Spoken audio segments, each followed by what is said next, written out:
je ta parola otprilike odnela prevagu, mada ne na izborima, nego više u postizbornim koalicijama.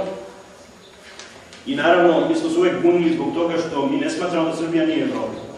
Srbija jeste Evropa i ne samo bilo kakva Evropa, nego Evropa hrišćanska koja je rađala modernu Evropu i Evropa mediteranskog kruga koja je rađala celosvetsku civilizaciju.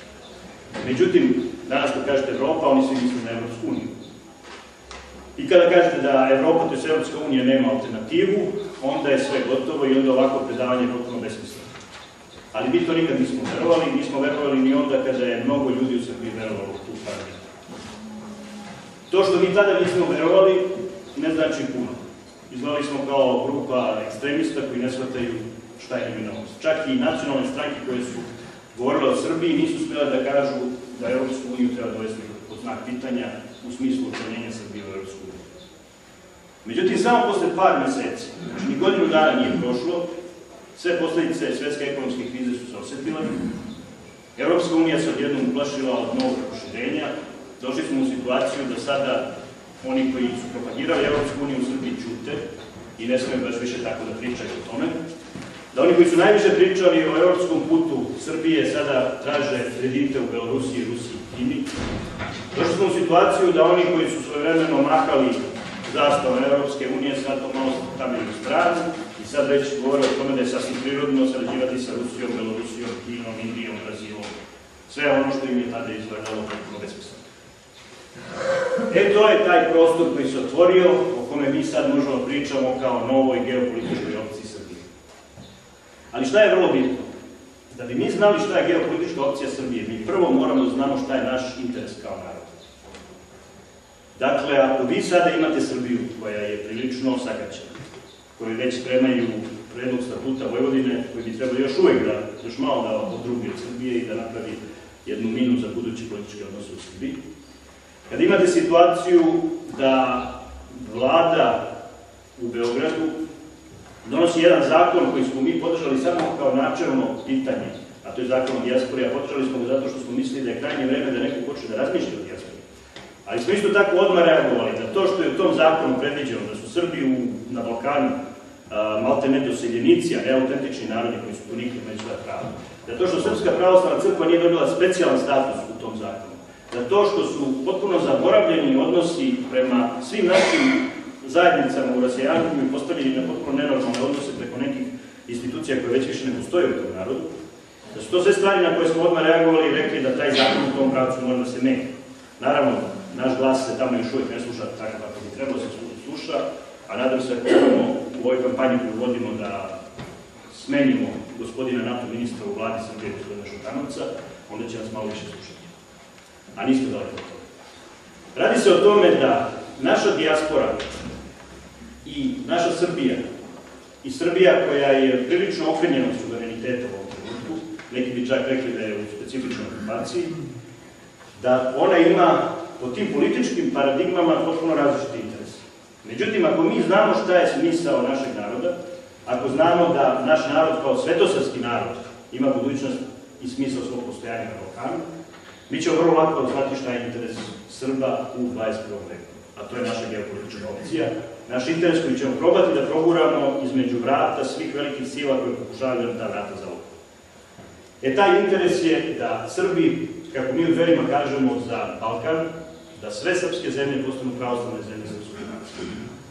Kada to kažemo, to nije nikakav ekstremizam, jer mi znamo da je pravoslavlje najtolerantnije i da je svetosavlje kao srpski izraz pravoslavlja najotvorenije za sve druge ljudi i da nikoga ne ugrožava, ali isto tako kažemo da mi imamo pravo na svoje dostojanstvo, na svoj sistem vrednosti i na to da ostvarimo interes da svi Srbi širom sveta, bez obzira na državne okvire, budu deo jedne velike svetosavske zajednice. Ta zajednica, što bude više svetosavska, bit će jača. Ta zajednica će u tom smislu onda i autoritetom da se pojača, ta zajednica će da se umreži i da postane toliko jaka kako su neke druge dijaspore i zajednice jake koje sada na neki način upravljaju svetu. Dakle, ako znamo da nam je to interes, onda gledamo koja nam geopolitička opcija u smislu saveznika, svetskih sila odgovara, a koja nam ne odgovara. Ako je srpski narod da jeste u 20. veku doživao trostruki genocid i koji je posle svega prečutan i posle svega smo mi naterani da ćutimo o tome i da se stidimo toga što smo Srbi i došli smo u situaciju da ne smemo da pominjemo taj trostruki genocid, ako se sve to izdešava u srpskom narodu, ja s punim pravom mogu da kažem da 21. vek treba da bude vek srpske sebičnosti. Mi kao narod imamo pravo da budemo vrlo sebični i da se vrlo zalažemo za to da samo srpski interes ostvarujemo. Znači, nemamo pravo više na neke velike učešće u nekim velikim svetskim revolucijama, borbi za slobodu sveta, borbi da budemo topovsko meso nekih drugih velikih sila i ostalo. Mi moramo da vodimo računa o svom narodu i da o svakom Srbinu i njegove porodici vodimo računa i da ga obožimo, umnožimo i složimo. Kada to kažemo, mi ne govorimo o tome da smo mi neko ko će na tuđoj neseći graditi, ali više nikada nikome ne smemo dozvoliti onaj gratis, kako bi rekao, da on na srpskoj nesreći gradi bilo koji promis svoje sreće. Znači, to više ne smemo da dozvoliti. Ako tako gledamo, a to je vrlo hrišćanski, onaj ko nije za svoju porodicu, on nije ni za svoje selo, ko nije za svoje selo, on nije za svoje narod, nije za svoju crkvu, jer naša odgovornost su naši najbliži i prema njima moramo da budemo odgovorni prema svom narodu. Ako tako gledamo, onda ćemo vrlo jasno se nazaberemo u nečemu što danas bila veliki svetski galimatijas. Znači, posle hladnog rata, kada je pre 20 godina Sjedinjene Američke Države, kada su srušile Sovjetsku imperiju i kada je izgledalo da su sve istorije sveta završene, da će neoliberalna doktrina, parlamentarizam, zapadni sistem vrednosti, američki način života, da će to vladati celom planetom, samo pitanje trenutka. U tom trenutku Srbi su se našli u velikom haosu. Ali to ne zato što su Srbi i ne zato što su svetosrpski Srbi, nego zato što su imali elitu koja uopšte nije znala da se razabere u tom vremenu. Kada pogledate ceo 20. vek, geopolitička opcija Srbije uopšte nije srpska. Naša geopolitička opcija je ta da utopimo svoju državu u neku državu koja uopšte nije bila u srpskom interesu, a zvala se Jugoslavija, da onda razvijamo čak neki nakaradni identitet koji se zvao jugoslovenski. Znači, svi su znali da su Slovenci, Hrvati, Šiptari, samo su Srbi mislili da su Jugosloveni. Ja mogu da razumem mladi ljude koji su 1918. želeli da napravi Jugoslaviju.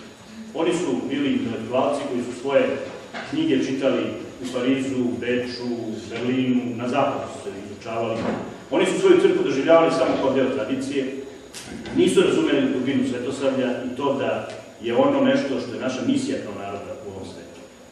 I onda kad pogledate, to je geografski gledano, kad zaboravite da su tu živjeli Srbi, Hrvati, muslimani, narodi koji su duhovno bili vrlo različiti, vi kad to pogledate, to je sjajna država. Imala je more, imala je planine, imala je veliki potencijal, bila je poštovana u regionu kao velika sila, kada je regionalno bila sila. Znači, potpuno možete razumete nekoga ko ne zna ništa o srpskom identitetu, svetosavlju i ostalo, zna mnogo o evropskim vrednostima, o ideologijama zapadnog sveta i ostalo, koji kad pogleda na papiru taj projekat, kaže, ovo je sjajno.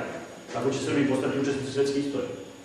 Ali onaj ko je dubinski svetosavac, ko zna potrebu svog naroda, ko zna da je odgovoran pred Gospodom za to da li će Srbe sačuvati, umnožiti, oboljiti i složiti, on nikad sebi ne bi dozvolio takvu glupost. On bi rekao, lepo je to je jedan lep projekat kao i 1000 drugih, ljudi će i na mesec ići jednog dana, ali nije za moj narod, nije za moju kuću. Ja moju kuću, moj narod, da čuvam kao dobar domaćin, a ne kao avanturista da stavljam na doboš svih svetskih promena i ljudi. I mi od 1918. do 1915. u stvari, kad je Niškom deklaracijom srpska vlada rešila sa boriti Jugoslaviju, mi više nemamo srpsku opciju, mi nemamo srpski interes ceo 20. vek. A to nas je koštalo trostrukog genocida, to nas je koštalo da smo na kraju državu Srbiju dobili kao ostatak, kada su svi drugi oteli svoj deo. I to nas je koštalo od toga da mi nismo znali šta je naš interes, a samim tim nismo mogli znamo ni koji su nam ljudi, koji su nam velike sile saveznice, a koji su nam neprijatelji. Ja se nadam i mislim da je i ova srpska škola deo toga i osjećam u Srbiji taj talas promene, da u 21. veku Srbi više nikome neće davati na veresiju ništa što nije. Znači, od sada sebično se borimo za srpski interes. A kao hrišćani se borimo da ta srpska zajednica bude svetosavska i da to bude naš najveći doprinos čovečanstvu. Ne tako što ćemo svoje ljude utopiti u neke kvazi nacije koje će nastati, ne tako što ćemo svoje mlade ljude pustiti da ginu po nekim svetskim revolucijama ili na nekim besmislenim ratištima, nego tako što ćemo svoj narod pojačati i njegov interes sebično pojačati. Sada kada se tačno znamo šta hoćemo, vrlo je lako razabrati ko nam je prijatelj, ko nam je neprijatelj. Evropska unija kao jedina opcija za Srbiju više nije aktuelna. Kada govorimo o Evropskoj uniji, mi smo imali, i to nije tako jednostavno govoriti, vi najbolje znate živite u tom svetu, Vi najbolje znate da u Evropskoj uniji niko vas ne čeka sa